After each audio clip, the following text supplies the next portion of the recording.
Hozir sizlar bilan iDo'konning mobil dasturidan qanday foydalanishni ko'rib o'tamiz. Buning uchun iDo'kon kassasiga kirib olamiz.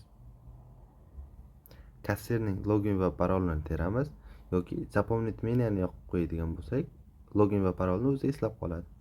Wait tugmasini bosamiz. Kirganimizdan so'ng biz tovarni plus belgisi orqali tovarni qo'shishni boshlaymiz. Bu joydan poisк по названию kirib nomini yozamiz. Deylik non.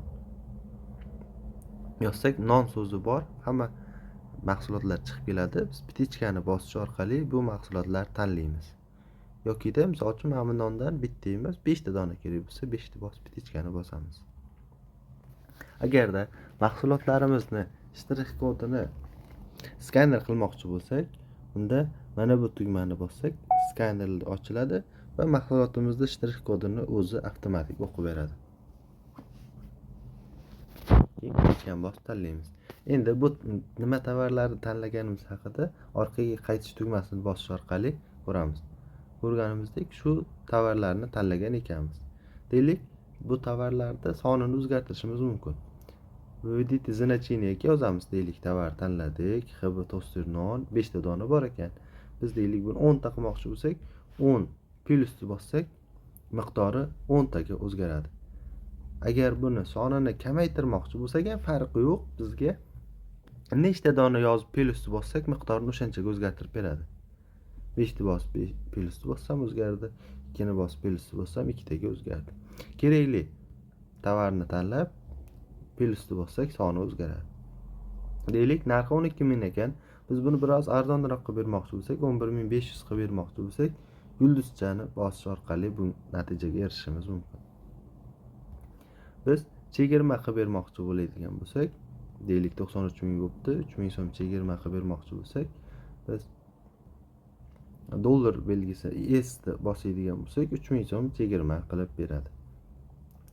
Jami to'lovga 90.000 bo'ldi. Endi biz prodatni bosib, buni xohlasak qarzga, xohlasak loyalность orqali qarzga ham shu klientni tanlab sotishimiz mumkin bo'ladi. Yoki shunchaki naqd yoki bu naqdni o'chirib terminalda yozishimiz mumkin. Deylik 90.000 va printer tugmasini bosamiz. Bu tovarimiz sotildi. Endi biz buni 3 ta chiziqchani bosish orqali ko'rishimiz mumkin. Prodajada sotuv bo'limiga o'tadi, chekiga cheklar bo'limiga o'tadi. Ko'rganimizdek 93.000 so'mlik mahsulot sotildi. Bunda 3.000 so'm chegirmasi bilan jami 90.000 terminaldan yechilgan. Agar vazvarat qilish kerak bo'lsa, bu joydan cheklarimizni topib olib vazvarat qilamiz. Agarda cheklarimizni topishga qiynalsak, bu belgini bosish orqali filtr qilib, shu summadan shu summagacha, shu sanadan shu sanagacha bo'lgan oraliqda ko'rishimiz mumkin bo'ladi. Deylik, oxirgi chekimizni tanlaymiz va vazvarat qilmoqchi bo'lsak, vazvaratni bosamiz. Kerakli mahsulotimizni tanlab ustiga 2 marta bosamiz. Va ko'rganingizdek, to'lovga 10.000 so'm bo'ldi. Unga 10.000 so'm qaytarib berishimiz kerak bo'ladi. Va shu qizil tugmani bossak, bo'ldi, uspешно vazvarat bo'ldi.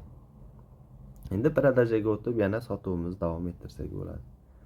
Yana biz agar optim narxini yoqmoqchi bo'ladigan bo'lsak, mana bu joyga to'rtburchakka pitichka qo'ysak, bizda endi mahsulotlarning optim narxini hisoblashni boshlaydi. Agar mijozga qarzga sotgan bo'lsak, qarzini qaytarmoqchi bo'lsa, mana bu belgini bosish orqali qarzini yopishimiz mumkin. Deylik, men Abdulaziz ID 2.000 so'm qarzi bor ekan, o'shani yopmoqchi bo'lsak, shu belgi orqali yopamiz.